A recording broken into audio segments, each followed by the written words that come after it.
একদা একদিন হজরত ইব্রাহিম আলাইসাল্লাম মনে মনে চিন্তা করেছিলেন যে এমন একটি কাজ করে সকলকে দেখানো দরকার যাতে তারা নিশ্চিতভাবে বুঝতে পারে যে এসব মূর্তিকে পূজা করার কোনো উপকারই নেই।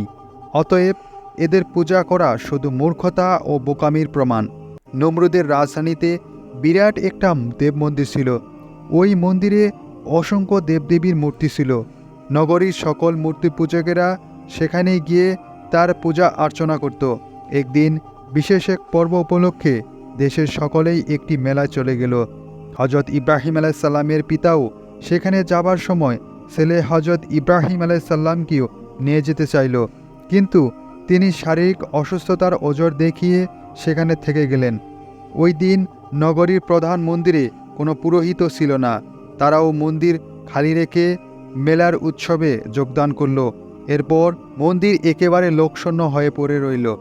এমতো অবস্থায় হজরত ইব্রাহিম আলাইসাল্লাম একখানা কুঠার নিয়ে খালি মন্দিরে প্রবেশ করলেন এবং দেখতে পেলেন যে মন্দিরগুলোর পায়ের কাছে অনেক ধরনের সুস্বাদু ও উপদেয় খাদ্য এবং মূল্যবান বস্ত্রাদি সাজানো রয়েছে। মূর্তি পূজকেরা তা এ উদ্দেশ্যে রেখে গেছে যে তাদের দেবদেবী এসব খাবার আহার করবে, এতে করে তাদের অনেক কল্যাণ সাধিত হবে। হজরত ইব্রাহিম আলাইসাল্লাম মূর্তিগুলোকে সম্বোধন করে বলল, কি হে, তোমরা না জাগ্রত দেবতা? এসব খাদ্য সামগ্রী তোমরা কেন খাচ্ছ না? একটু অপেক্ষা করে তিনি আবার বললেন, কি হে, তোমরা যে আমার কথার উত্তর দিচ্ছ না বা এতটুকু নড়াচড়াও করছো না, তবে তোমরা কি একেবারে জড় পদার্থ? আর যদি তাই হয় তবে অযথা তোমাদের পায়ের সম্মান করে মূর্খ লোকেরা কি উপকার লাভ করেছে? সবই অহেতুক। অতএব আজ আমি এই মূর্তিগুলোর শেষ দেখেই ছাড়ব। কথা বলে তিনি হাতের কুঠারের আঘাতে এক এক করে অনেকগুলো মূর্তি ভেঙে ফেলল। শুধুমাত্র সবচেয়ে বড় একটি মূর্তিকে সেখানে রেখে দিল এবং তার গলায় একটি কুঠারখানা ঝুলিয়ে দিয়ে মন্দির হতে বের হয়ে আসলো। মূর্তি পূজক মুশরিকগণ মেলা হতে ফিরে এসে মন্দিরে প্রবেশ করে দৃশ্য দেখে অবাক হয়ে গেল। তারা তাদের এ দেবতাদের চরম দুর্দশা অবলম্বন করে হাই হাই করতে লাগলো এবং চিৎকার করতে থাকলো এবং বলতে থাকলো, হাই, কোন ব্যক্তি আমাদের এই দেবতাদের সাথে এমন দুর্ব্যবহার করেছে? কে এমন মহাপাপের কাজ করতে সাহস পেল? আমাদের দেশে এমন কোনো লোক আছে বলে মনে হয় না যে সে এমন কাজ করতে পারে, কিন্তু এমন এক ব্যক্তি আছে যাকে আমরা সন্দেহ করছি। এ কাজটি পুত্র ইব্রাহিম ছাড়া আর কেউ করেনি। তার দ্বারাই এ কাজ সাধিত হয়েছে। সে একদিন আমাদের মূর্তিদের সাথে এমন দুর্ব্যবহার করবে বলে একাকী শপথ করেছিল, তা আমাদের কানে এসেছে। সুতরাং এটা যে শুধু তারই কাজ তাতে আর কোনো সন্দেহ নেই। এরপর তারা সকলে যখন হজরত ইব্রাহিম আলাইসাল্লামকে ধরল এবং তাকে বলতে থাকলো, তুমি কি এটি ভেঙেছ? তখন তিনি উত্তরে বলেন, না, বরং তোমরা তোমাদের সবচেয়ে বড় দেবতাকে জিজ্ঞাসা করো এটি কে করেছে। তখন সেখানে সকল উপস্থিত জনগণ বলে উঠল, হে ইব্রাহিম, তুমি তো জানো যে মূর্তিগুলো কথা বলতে পারে না, তাহলে তুমি কেন এমন প্রশ্ন করছো?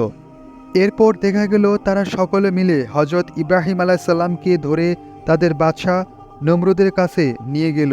বাদশাহ নমরুদ হজরত ইব্রাহিম আলাইসাল্লামকে জিজ্ঞাসা করল, মন্দিরে মূর্তিগুলোকে কেন ভেঙেছ? তিনি উত্তরে বললেন, তোমাদের বড় মূর্তিটার ঘাড়ে কুঠার ঝোলানো দেখেছ, সম্ভবত তিনি ভেঙেছেন। এতে নমরুদ অত্যন্ত রাগান্বিত হয়ে বলল, সে কি চলাফেরা করতে পারে বা হাত পা নাড়াতে পারে যে সে ভাঙবে? তখন হজরত ইব্রাহিম আলাইসাল্লাম বললেন, যদি তাই হয় তবে তোমরা আহম্মকের মতো তাদের কেন পূজা করছো? এরপর দেখা গেল বাদশাহ নমরুদ তার কোনো জবাবই দিতে পারেনি। দরবারের উপস্থিত লোকজন চিন্তা করে দেখল, হজরত ইব্রাহিম আলাইসাল্লাম যে কথা বলেছে তা সম্পূর্ণ খাঁটি। সত্যি তো, তারা নিজের হাতে করা এ মাটির পুতুলগুলোকে পূজা করে কি ফল পেয়েছে? তাদের সকলের মনেই এই প্রশ্নটি জাগ্রত হলো, কিন্তু বাদশার ভয়ে তাদের আর সাহস হলো না। ওইদিকে বাদশাহ নমরুদ চুক্তিতে পরাজিত হয়ে সে রাগান্বিত হয়ে উঠল এবং বলে উঠল, এ ছেলেটির সাহস দেখে আমি অবাক হয়ে গেলাম, আর একে বাড়তে দেওয়া যায় না। এর 20 দাঁত ভেঙে দিতে হবে।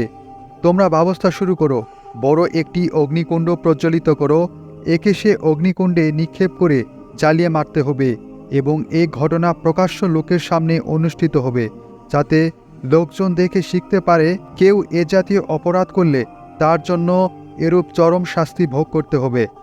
বাদশাহ নমরুদের আদেশ নির্ধারিত, সঙ্গে সঙ্গে অগ্নিকুণ্ড নির্মাণ ও প্রজ্বলিত করার আয়োজন শুরু হয়ে গেল। এক বিশাল আকৃতির খোলা ময়দানে জমিন খুঁড়ে বিরাট আয়তনের একটি গভীর গর্ত সৃষ্টি করা হলো। পাহাড় হতে রাশি রাশি বিরাট কাঠ এনে ওই গর্ত সাজানো হলো। এরপর হাজার হাজার মন তেল ঢেলে কাঠ জ্বালিয়ে তাতে অগ্নিসংযোগ করা হলো। তার চারপাশের বহুদূর এলাকা পর্যন্ত আগুনে উত্তপ্ত হয়ে গেল। অগ্নিকুণ্ড যখন দাউ দাউ করে জ্বলে উঠল, তখন আগুনের তাপে তার চারদিকে কেউ যেতে পারছিল না। আগুনের শিখা এত দূর উঁচু হয়ে উঠল যে আগুনের এত কাছে গিয়ে হজরত ইব্রাহিম আলাইসাল্লামকে কিভাবে তারা আগুনের মধ্যে পতিত করবে, কারো মাথায় কোনো বুদ্ধি খেল না। এরপর দেখা গেল পাপিষ্ট ইবলিস এসব ব্যাপারে দূর থেকে লক্ষ্য করেছিল। সে দেখল তার মানুষেরা এক জটিল সমস্যায় পড়েছে। তারা তারই নির্দেশিত পথে বেশ সুন্দরভাবে অগ্রসর হচ্ছিল, কিন্তু এক প্রতিবন্ধকতায় তাদের গতি বাধাগ্রস্ত হয়েছে। এমন চিন্তা করে সে নিজেই এক সাধু দরবেশ বেশ ধরে নমরুদের কাছে এসে হাজির হলো এবং তাদেরকে একটি পরামর্শ দিল যে তোমরা বিরাট একটি চড়ক গাছ স্থাপন করো। তারপর উক্ত চড়ক গাছের সাহায্যে ইব্রাহিমকে আগুনের কুণ্ডলিতে নিক্ষেপ করো। ইবলিসের পরামর্শ অনুযায়ী একটি চড়ক গাছ তৈরি করে তার এক প্রান্তে হজরত ইব্রাহিম আলাইসাল্লামকে বেঁধে সকল উক্ত চড়ক গাছের অপর প্রান্তে ধরে শূন্য উত্তোলন করার চেষ্টা করল, কিন্তু কোনো ক্রমেই তারা উক্ত চড়ক গাছের অপর প্রান্ত শূন্য উঠাতে পারেনি। বর্ণিত আছে যে কাফেররা যখন হজরত ইব্রাহিম আলাইসাল্লামকে শূন্য উঠাবার চেষ্টা করেছিল, ঠিক সেই সময় প্রায় 4000 লোক চড়ক গাছের অপর প্রান্ত ধরে যথাসাধ্য চেষ্টা করছিল, তবুও সেটি তুলতে অক্ষম হয়। সকলে চিন্তিত হয়ে পড়ল যে এখন কিভাবে এ কাজ সমাধা হবে। এমন সময় পাবাত্তা ইবলিস এসে বলল, যদি সারা পৃথিবীর সকল মানুষ একত্রিত হয়েও এ চেষ্টা করো, তবু এটি করতে পারবে না, কেননা 70,000 ফেরেশতা চড়ক গাছের অপর প্রান্ত চেপে ধরে রয়েছে। অতএব তোমরা যদি এখানে প্রকাশ্যভাবে 40 জন পুরুষের সাথে 40 জন অপরিচিতা রমণীর সঙ্গে মেলামেশা না করতে পারো, তাহলে এটি সম্ভব হবে না। ইবলিস এ কুপরামর্শ অনুযায়ী অগণিত লোকের সামনে প্রকাশ্য যেভাবে 40 জন পুরুষের সাথে 40 জন রমণীর মেলামেশা শুরু করালো। এই মারাত্মক নির্লজ্জ কাণ্ড ঘটিত হওয়ার কারণে পুণ্যবান ফেরেশতা সকলে সেখান হতে বিদায় নিয়ে গেল। আর এ সুযোগে নমরুদের কর্মচারীরা চড়ক গাছ শূন্য উঠিয়ে হজরত ইব্রাহিম আলাইসাল্লামকে অগ্নিকুণ্ডে নিক্ষেপ করল। বর্ণিত আছে যে হজরত ইব্রাহিম আলাইসাল্লাম আল্লাহর দরবারে ফরিয়াদ জানিয়েছিলেন, হে আল্লাহ, আজ আমার প্রাণ শেষ করার কাজে স্বয়ং আমার জন্মদাতা পিতাও পর্যন্ত শরিক হয়েছে, সুতরাং আমাকে সাহায্য করতে আজ আপনি ব্যতীত আর কেউ নেই, আমাকে আপনি সাহায্য করুন। বর্ণিত আছে যে মহান আল্লাহ তাআলা প্রিয় বন্ধু হজরত ইব্রাহিম আলাইসাল্লাম যখন কাফেরদের দ্বারা উত্তোলিত চড়ক গাছ হতে অগ্নিকুণ্ডে নিক্ষেপ হয়েছিল, ঠিক সে মুহূর্তে মহান আল্লাহর নির্দেশে আসমানের দরজাগুলো খুলে দেওয়া হয়, যেন ফেরেশতাগণ আল্লাহ তাআলার বন্ধুর ওই চরম সংকটকেও দেখে তার জন্য আল্লাহর দরবারে দোয়া জানাতে পারে। হৃদয় বেদনায়ক দৃশ্য দেখে আসমানের সকল ফেরেশতাগুলো শিহরিত হয়ে উঠল এবং সকলে মিলে আল্লাহর দরবারে আকুল ফরিয়াদ জানালো এবং বলতে থাকলো, হে আল্লাহ, তুমি তোমার এই খালেক বন্ধু হজরত ইব্রাহিম আলাইসাল্লামকে নমরুদের জ্বলন্ত আগুন হতে বাঁচিয়ে রাখো। তাদের ফরিয়াদ কবুল করলেন এবং ফেরেশতা হজরত জিবরাইল আলাইসাল্লামকে আদেশ করলেন, হে জিবরাইল, তুমি সমস্ত ফেরেশতাকে নিয়ে আমার খলিকের কাছে তাড়াতাড়ি উপস্থিত হও এবং গিয়ে তার নিকট জিজ্ঞাসা করো সে তোমার নিকট হতে কি সাহায্য কামনা করে। ফেরেশতা হজরত জিবরাইল আলাইহিস সালাম হজরত ইব্রাহিম আলাইসাল্লামের নিকট চোখের পলকে উপস্থিত হয়ে বললেন, হে ইব্রাহিম, আমি আপনার জন্য কি করতে পারি? আপনি হুকুম করলে আমি ফেরেশতাদেরকে নিয়ে আমাদের ডানার আঘাতে নমরুদের এই অগ্নিকুণ্ডকে এক মুহূর্তের মধ্যে ধ্বংস করে ফেলব। হজরত ইব্রাহিম আলাইসাল্লাম তাকে জিজ্ঞাসা করলেন, হে জিব্রাইল, এ কি আল্লাহর ইচ্ছা, না আপনি আপনার ইচ্ছা প্রকাশ করছেন? তখন হজরত জিব্রাইল সাল্লাম বলল, এ কথা আল্লাহ আমাকে বলেনি, তবে আমি বলছি। তখন হজরত ইব্রাহিম আলাইসাল্লাম বললেন, ভাই জিব্রাইল, আপনাকে আল্লাহ যা করতে বলেছে আপনি শুধু তাই আপনার কর্তব্য পালন করুন। তবে আপনি বলুন, আপনি আমার নিকট এ সংকট মুহূর্তে কি সাহায্য পেতে চান? উত্তরে হজরত ইব্রাহিম আলাইসাল্লাম বললেন, আমি আপনার নিকট হতে কোনো প্রকার সাহায্য পেতে চাই না। আমি সাহায্য কামনা করি সেই মহান মালিক রাব্বুল আলামিনের কাছে।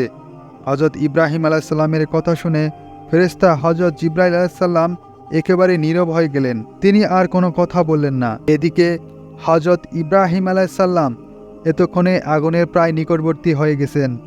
এখন শুধুমাত্র আগুনে স্পর্শ হওয়া বাকি। ঠিক এ মুহূর্তে মহান আল্লাহ রাব্বুল আলামিন হতে জোরে এক আওয়াজ আসলো এবং আল্লাহ সুবহানাহু ওয়া তাআলা বললেন, হে আগুন, আমার দোস্ত ইব্রাহিমের জন্য শীতল এবং শান্তিদায়ক হয়ে যাও। হজরত ইব্রাহিম আলাইসাল্লাম অগ্নিকুণ্ডে নিক্ষিপ্ত হওয়ার পরে বাদশাহ নমরুদ তার সমস্ত লোকজন সহ সকলে দেখল যে অগ্নিকুণ্ডের চারদিকে দাউ দাউ করে আগুন জ্বলছে, অথচ তার মধ্যস্থলে আগুন নিভে সেখানে একটি সুন্দর ফুলের বাগান সৃষ্টি হয়েছে। আর তার কেন্দ্রস্থলে একখানা স্বর্ণ পালঙ্কে হজরত ইব্রাহিম আলাইসাল্লাম পরম আনন্দে আল্লাহ সুবহানাহু ওয়া তাআলার গুণগান করছে। এই আশ্চর্য ঘটনা দেখে বাদশাহ নমরুদ আফসোস করে বলল, হায়, আমার এত শ্রম চেষ্টা ব্যর্থতা হলো। এই আশ্চর্য ঘটনা চোখের সামনে দেখে বহু সংখ্যক কাফের তখনই হজরত ইব্রাহিম আলাইসাল্লামের প্রচারিত সত্য ধর্মের প্রতি দীক্ষিত হলো। কিন্তু এই ঘটনায় পাপিষ্ঠ নমরুদের মন আবার বিক্ষুব্ধ হয়ে উঠল। আবার উদ্যোগী হয়ে তার লোক লস্করকে বলে উঠল যে, আমরা ইব্রাহিমকে অন্যভাবে হত্যা করব। এসো তোমরা এবার তাকে লক্ষ্য করে চারদিক হতে একাধারে বড় বড় পাথর খণ্ড নিক্ষেপ করতে থাকো। দেখি এখন ইব্রাহিম কিসের জোরে নিজেকে বাঁচাতে পারে।